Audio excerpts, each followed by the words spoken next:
Bienvenido al sexto módulo de tu curso. Nos encontramos en el tramo final y antes de comenzar queremos agradecerte por el esfuerzo de llegar hasta aquí.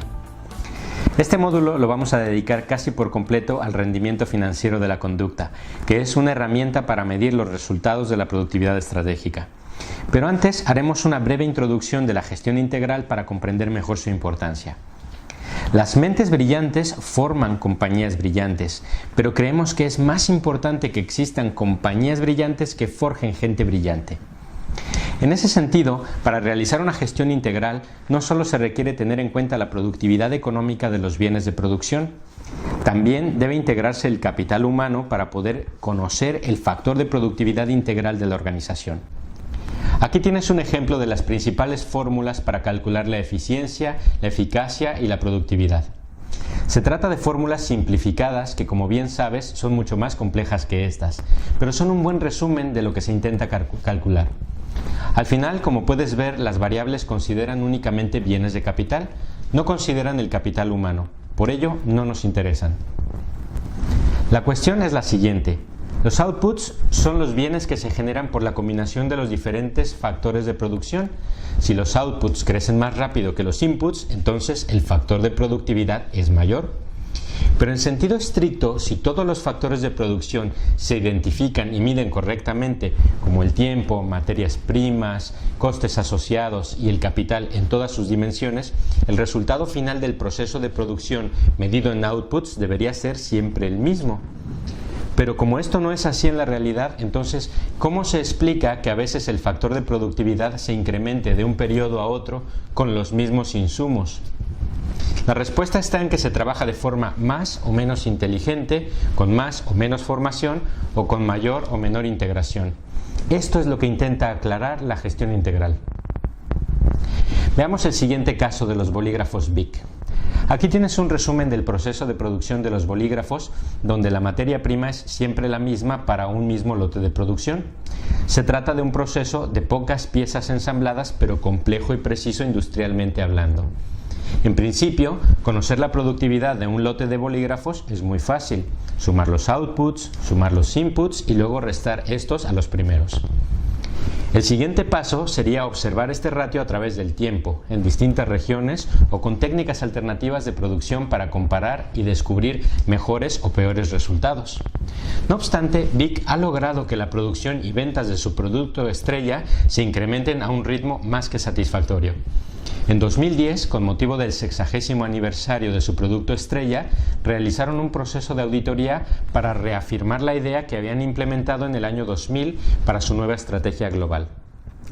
Esta idea fue invertir en personas y en específico en crear equipos con mucha integración, generar confianza, ofrecer formación personalizada y evaluar y dar seguimiento a las competencias. Los resultados de la auditoría mostraron que gracias a dicha estrategia la productividad había incrementado en un 31%, lo que había generado a su vez un incremento en las ventas netas del 45%.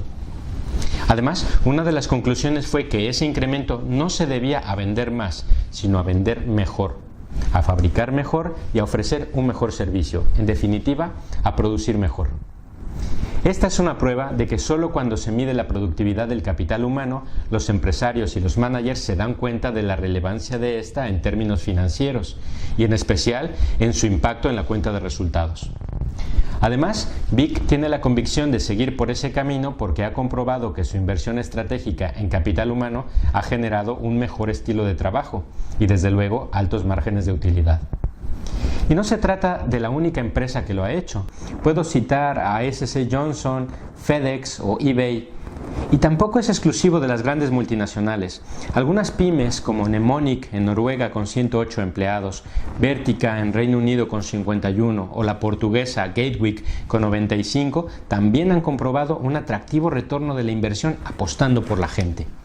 Sin embargo, convencer al o los líderes de una empresa para que consideren este tipo de inversión no es fácil, ya que anteponen muchos pretextos para hacerlo. De hecho, Great Place to Work Institute ha publicado recientemente el libro No Excuses, donde revelan los pretextos más comunes que utilizan los líderes para justificar por qué no ponen el foco en crear buenos lugares para trabajar, y se explica también cómo abordar dichas excusas. En ese sentido, Uno de los pretextos fundamentales, más por ignorancia que por otra cosa, es que las primeras jerarquías top de muchas empresas piensan que invertir en empleados es únicamente un gasto, y algunas incluso que es un gasto absurdo. Hay que decir las cosas como son. Hay un problema técnico con el capital intelectual que radica fundamentalmente en su medición, especialmente porque no hay un consenso sobre este concepto, y para empeorar las cosas el capital intelectual tiene muchos conceptos concebidos de múltiples disciplinas, lo que genera un gran mosaico de perspectivas. Entonces, ¿cómo podemos medir el capital intelectual? ¿Cómo podemos saber si ese conocimiento del capital intelectual o del capital estructural incrementa o disminuye? Veamos un caso que es pionero.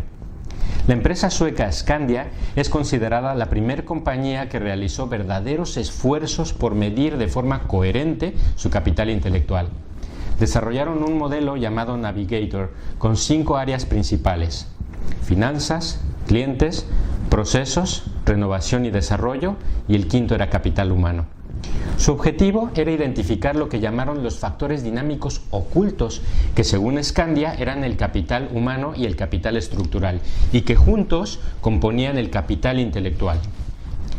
El capital humano se refiere al conocimiento combinado de habilidades, innovación y la destreza de cada empleado para realizar su tarea asignada, así como los valores, cultura y filosofía de la empresa.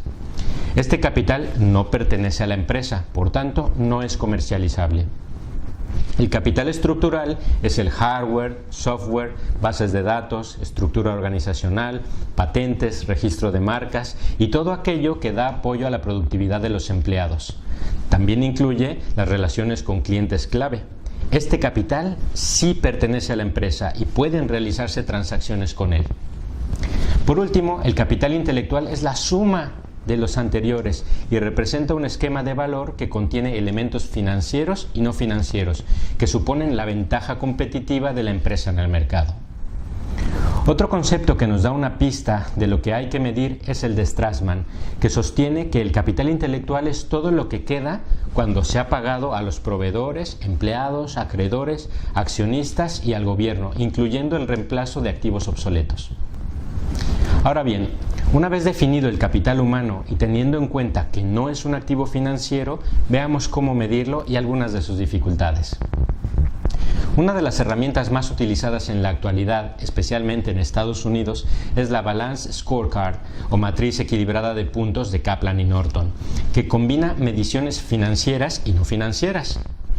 Otra herramienta para medir son los modelos de competencias, que definen y clasifican los comportamientos de empleados exitosos y calculan su valor de mercado. En realidad, lo que tratamos de medir son las oportunidades perdidas de negocio provocadas por la mala utilización o la infrautilización del capital humano. Esto sí es un coste y no la inversión en él. Pondremos un ejemplo sencillo para que se entienda. La siguiente gráfica muestra en verde la zona de pérdidas de la empresa, mientras que en azul se proyectan los beneficios una vez superado el break-even. Pero dentro de la zona de pérdidas se encuentra una franja en color rojo, que son las pérdidas por no invertir en la gente. Por tanto, si no se realiza una inversión inteligente en ella, las pérdidas son aún mayores. Esa franja roja, al tratarse de activos no financieros, normalmente pasa desapercibida. Y por el contrario, si se invierte adecuadamente en las personas, esto puede llevar a que los beneficios de la organización se incrementen, como lo muestra la zona señalada en amarillo. Esto normalmente tampoco se toma en cuenta, por tanto no aparece en las cuentas de resultados. Algunas empresas incluyen estas circunstancias y han implementado los KPIs, sin embargo, creen que por el simple hecho de haberlos incorporado en sus políticas serán más competitivos, cuando en realidad, si no se aplican estratégicamente, el resultado es una perversión de los incentivos y una serie de consecuencias no intencionadas. Es muy común, por ejemplo, que los empleados se concentren tanto en cumplir los KPIs que desatienden la calidad o el añadir valor a su trabajo. Pensemos en un equipo que desarrolla software al que le especifican unos KPIs en base a las líneas de código que genere. Esto fomenta la estrategia del copiar-pegar o, en el mejor de los casos, una sobreingeniería en el diseño que provoca códigos hinchados que dificultan particularmente mantener, entender o modificar más tarde el propio código, pero eso sí, los KPIs se han cumplido. Otro problema para medir el nivel de competitividad de los empleados con respecto a los objetivos y misión de la empresa es la falta de claridad para aterrizar esas ideas. Recuerdo una conversación con el director general de una importante cadena de hoteles que había trabajado con sus senior managers durante varios meses para desarrollar una nueva misión de la empresa. Y un día recibió una llamada de uno de los project managers un poco consternado que le dijo: quiero que sepa que creo en la nueva misión de la compañía y quiero hacer todo lo que esté de mi parte para trabajar con apego a ella. Tengo en espera a uno de nuestros clientes y no sé qué es lo que tengo que hacer a continuación. La misión nueva era una declaración de intenciones como la de muchas otras empresas: tener empleados de alta calidad para ofrecer servicios que rebasen las expectativas de nuestros clientes. Suena bastante bien, pero el problema era que ese project manager en el campo de batalla junto con su equipo y sus clientes no sabía cómo traducir esta frase en acciones apropiadas. Esa llamada convenció al director general de que había un gap entre la misión y el conocimiento de los empleados sobre cómo podían contribuir sus acciones del día a día a la realización del objetivo. Por tanto, la claridad en los objetivos en todos los niveles de la organización debe tenerse en cuenta. Estas son solo algunas de las consideraciones que deben aclararse antes de intentar medir la productividad para no correr el riesgo de obtener resultados erróneos. En esto hay que detenerse con mucha calma, ya que estamos hablando de resultados que al final se traducen en dinero. Por tanto, no tomarlo en serio generará pérdidas ocultas o no financieras, o como mínimo camuflará la oportunidad de obtener un margen de beneficios adicional a los financieros. En el próximo vídeo terminaremos este tema. Gracias por tu atención.